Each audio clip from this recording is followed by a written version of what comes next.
আপনি জীবনে এমন মানুষের ডেফিনেটলি দেখছেন যে ইন্ডিয়ান ড্রেস ছাড়া ড্রেস পরে না। বলা বাহুল্য ইন্ডিয়ান ড্রেস অনেক সুন্দর হয়, অনেক দামে তুলনামূলক কম হয়, সেজন্য আমরা ইন্ডিয়ান ড্রেস পরি।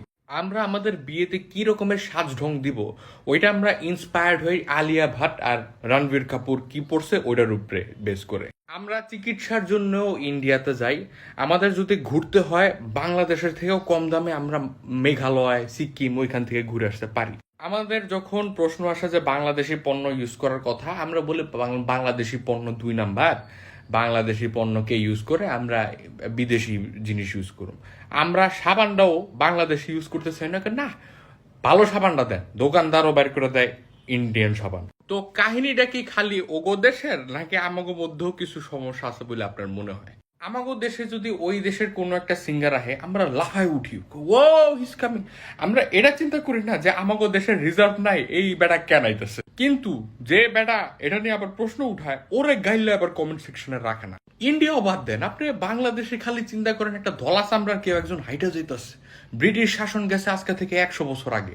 এ পেটা যদি এখনো রাস্তা দিয়ে হাইটা যায় সবাই আহমকের মতো হা কইরা ওর দিকে তাকায় থাকে। ইভেন আপনি পলিটিক্স এর মতো দেখেন না, বাংলাদেশের কোন একটা কাহিনী আমাদের পলিটিশিয়ানরা বলে আমরা অমুকের হস্তক্ষেপ চাচ্ছি, আমরা আমেরিকা। ক্যারে ভাই, আমি আমার দেশের মধ্যে আছি, my country deserves the line of the priority.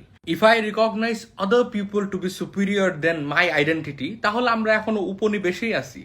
আমরা ওই ব্রিটিশ প্রোপাগান্ডার মধ্যে আছি, পাকিস্তান প্রোপাগান্ডার মধ্যে আছি। আমাকে মেন্টালিটির কোনো কিছু চেঞ্জ হয় নাই। আপনারা চিন্তা করেন না আমরা আমাকে দেশের কাপড় কেন পরি না, বিকজ আমাকে ফ্যাশন ডিজাইনাররা চিন্তা করে এমিনেন্স ইজ ফর ক্লাস।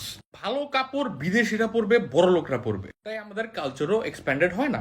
আমার দেশের মানুষ আমার দেশে ঘোরার সামর্থ্য রাখে না, আমরা ওই সেম টাকা দিয়ে যাই দার্জিলিং, যাই সিকিম, যাই মেঘালয়।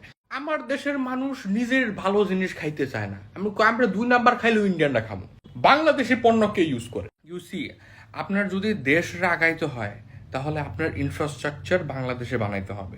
আমি কেন মেডিকেলের জন্য ইন্ডিয়াতে যাব, আমি কেন এডুকেশনের জন্য বিদেশে যাব, বড় বড় স্কলারদেরকে কেন আমার বাংলাদেশে ডাকতে হবে, ইঞ্জিনিয়াররা কেন বিদেশ থেকে আনবে। কোয়েশ্চেন অ্যারাইভ যে আমি কেন বানাইতে পারতেছি না, আমার দেশের প্রোডাকশন হাউস কেনই না, আমার সার কেন উৎপাদন কম হইতেছে, আমার গরুর দাম কেন কম, আমার দেশের চিকিৎসা খাতে কি সমস্যা, আমার এডুকেশন খাতের মধ্যে কি সমস্যা, আমি কেন নিজের দেশের মানুষের কাছে ভ্রমণ খরচ বেশি রাখবো, আমি কেন অন্য দেশের গায়ক আসলে, অন্য দেশের সেলিব্রিটি আসলে পাগলের মতো দৌড়াতে থাকবো। লজিক্যাল কোয়েশ্চেনিং এর দরকার আছে। আপনার দেশ আপনার সাজাইতে হয়, আপনার দেশটাই সুপিরিয়র, আপনার ভাবাটা ইম্পর্টেন্ট। আপনি যদি মনে করেন যে অন্য দেশ এসে আপনারা বাঁচাইবো, তাহলে আপনি উপনিবেশে আছেন। আপনি যদি মনে করেন বাংলাদেশের কোনো হেল্প নাই, আমি অন্য দেশে গেলে রক্ষা পাবো, আপনি উপনিবেশে আছেন। Mentality builds a nation.